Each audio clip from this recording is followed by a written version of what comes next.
Bine ați venit, dragilor din Zodia Pești, oriunde v-ați afla în această lume. Sunt încântată ca de obicei să vă am alături la o nouă lectură pentru următoarea perioadă a lunii martie, mai precis perioada cuprinsă între 16 și 22 martie. Așa că, dragilor toți cei care aveți nu doar soarele, ci și luna, Venus sau poate ascendentul în Zodia Pești, această lectură este de asemenea și pentru voi. Înainte de a începe lectura propriu-zisă, trebuie să vă amintesc că este totuși o lectură generală pentru un colectiv mult mai mare, așa că vă rog să luați decât ceea ce va rezona cu voi și, desigur, vreau să mulțumesc tuturor celor care sunteți de fiecare dată aici, care mă susțineți prin fiecare comentariu, prin fiecare gest de apreciere și fiecare gând bun care vine din partea voastră, așa că mii de mulțumiri. Cum de asemenea pentru cei care sunteți pentru prima dată aici pe acest canal, vă urez bun venit și dacă la finalul acestei lecturi simțiți că ați rezonat sau că mesajele poate v-au adus ghidare, claritate sau liniște interioară, eu vă invit cu mare drag să vă abonați și desigur să sprijiniți acest canal printr-un simplu like. Ambele sunt gratuite, unicul lucru necesar este decât dorința fiecăruia dintre voi. Și acum haideți să trecem la lectura noastră și avem cele două cărți din oracolul Lenormand. Avem Vulpea și Coasa. Interesant, strategie.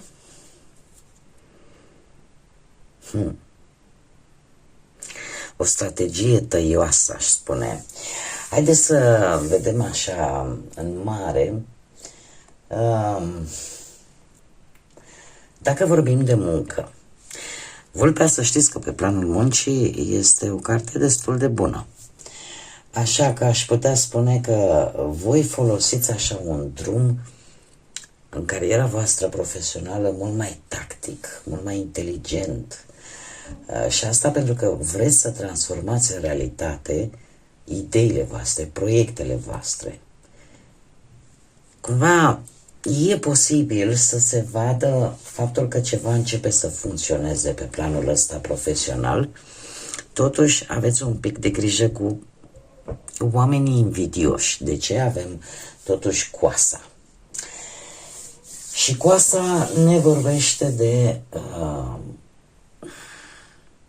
momentul în care voi ar trebui să scoateți acel profit pentru munca, pentru strategia pe care ați folosit-o. Și acest profit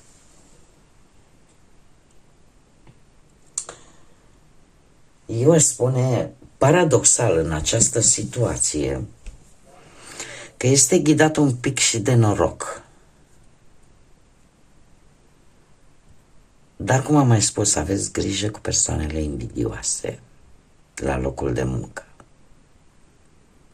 Pentru că voi chiar puteți obține un lucru important pentru voi pe plan profesional. Dacă vorbim de bănuți.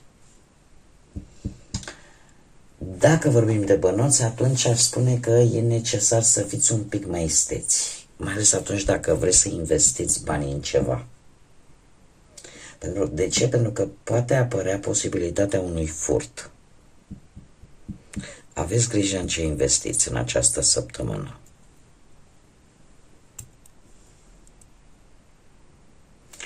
Aveți grijă și, în general, așa aveți grijă cu cum cheltuiți banii în această săptămână. Pentru că vi se poate tăia craca așa. Va fi ceva foarte rapid. O păcăleală foarte rapidă. Probabil că nu e nici cea mai bună săptămână pentru voi în investiții, în cumpărături mari. Pe partea sentimentală.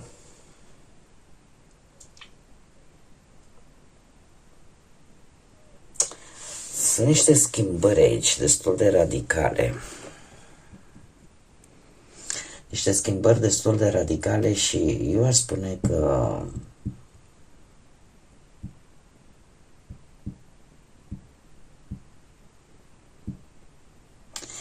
e ceva, mai ales pentru cei care poate sunteți într-o relație, e ceva aici care nu prezintă șansa unui viitor. prea multă șiretenie, prea multe vorbe tăioase.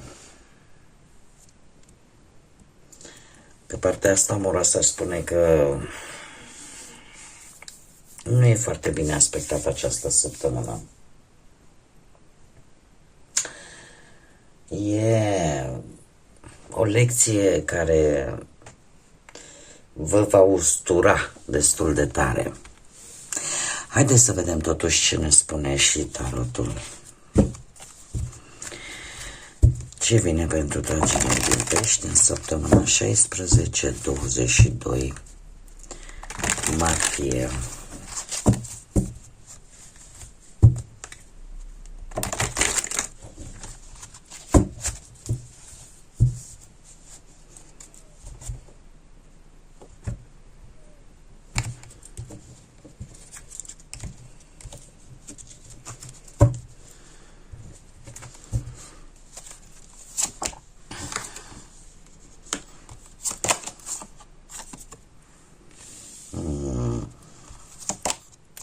Cam aceleași lucruri.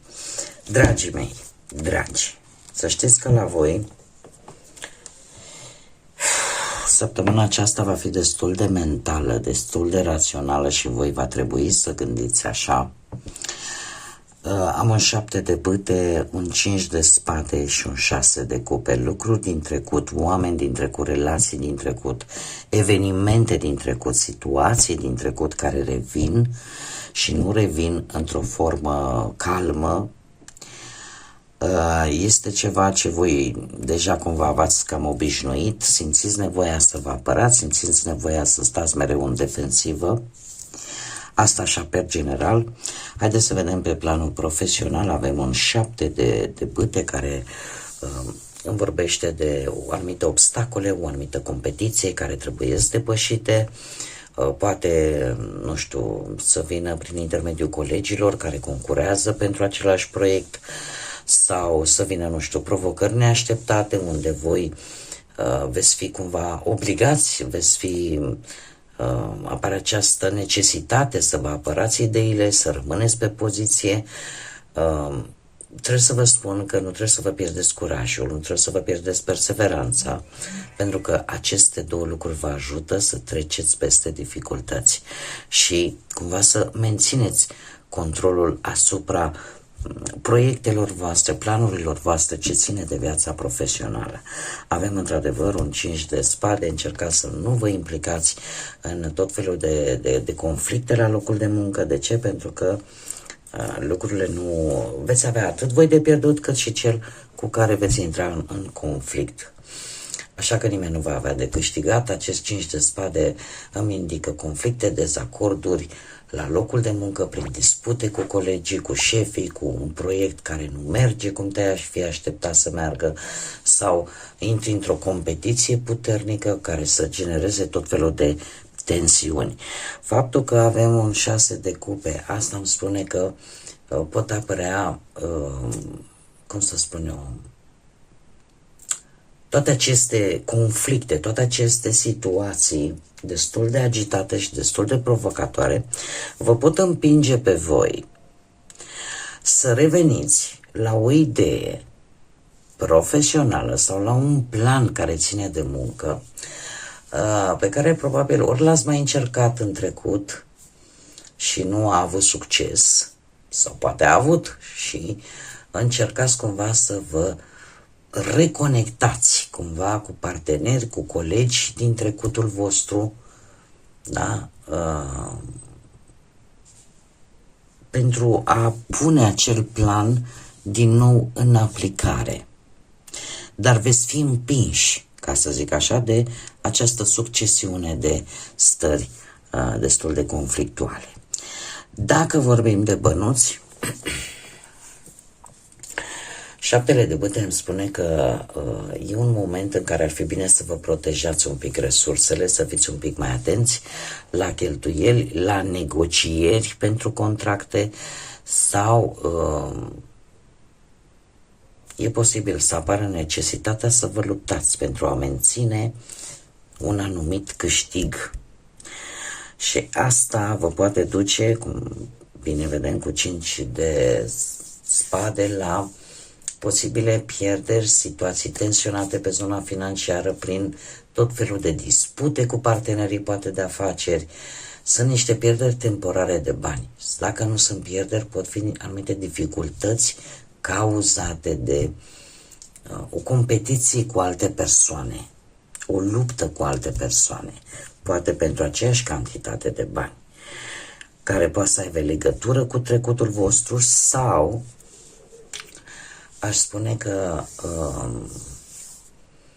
să vă poată scoate din acest mic, mare, acum depinde de fiecare cum o vede situația, dar voi aveți șansa să vă recuperați sau să primiți un anumit sprijin financiar legat de trecut, de la un proiect, de la o investiție, ceva care îți aduce totuși un mic beneficiu. Așa că nu e chiar totul pierdut.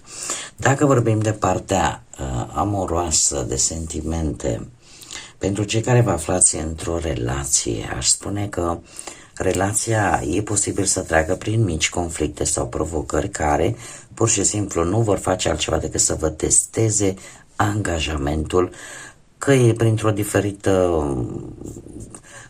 Voi aveți o opinie, celălalt are altă opinie sau pur și simplu prin acele momente în care voi trebuie să vă apărați punctul de vedere și odată cu el apare și ocazia de a vă consolida încrederea și respectul unul în celălalt.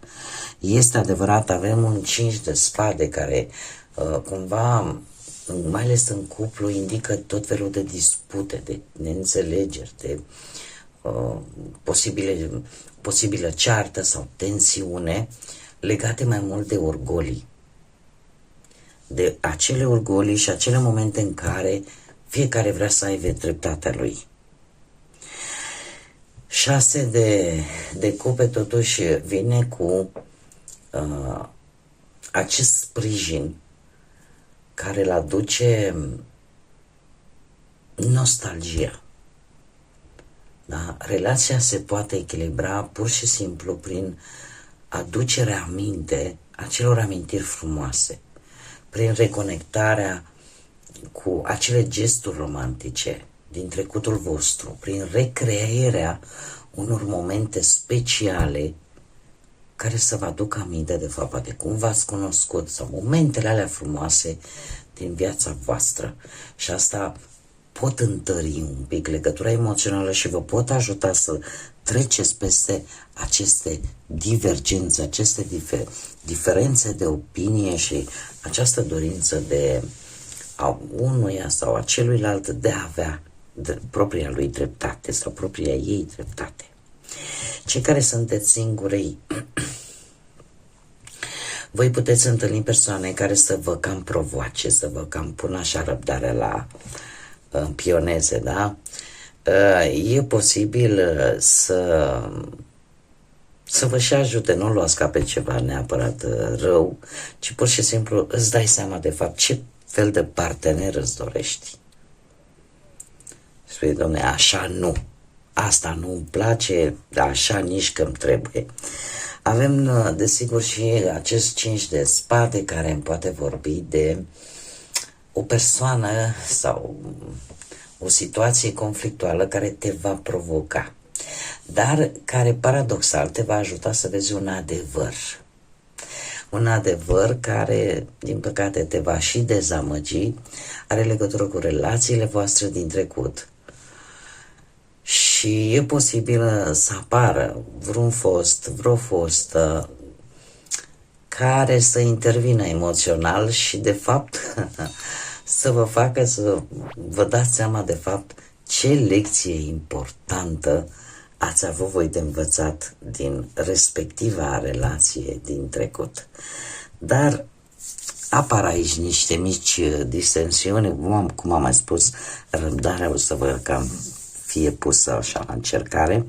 6 de cupe pentru voi, dragilor, cei care sunteți singuri, Aș spune că aveți șansa să vă reconectați ori cu persoane din trecut, sau pur și simplu o să aveți parte și de niște întâlniri cu care vă trezesc așa emoții nostalgice. Cum am mai spus, foști parteneri, prieteni vechi, persoane care în general te ajută să reflectezi mult mai bine anumite lucruri, să le vezi mult mai bine și poate să te ajute să și vindeci anumite răni.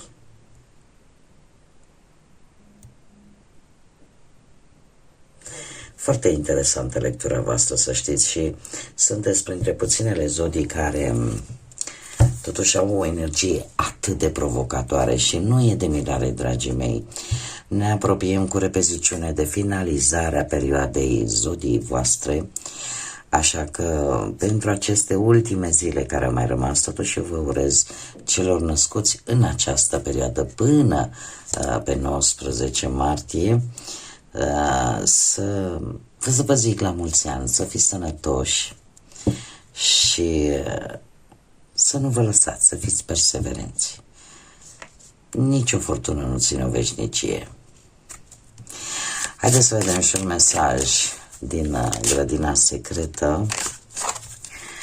Ia să vedem, avem creștere și perseverență. Ia uite! Creștere, toate florile trebuie să crească, să-i răsară mai întâi din pământ, din întuneric, din noroi. De acolo și-a seva, de acolo și-a toate proprietățile nutritive, mineralele, da, de acolo, din întuneric.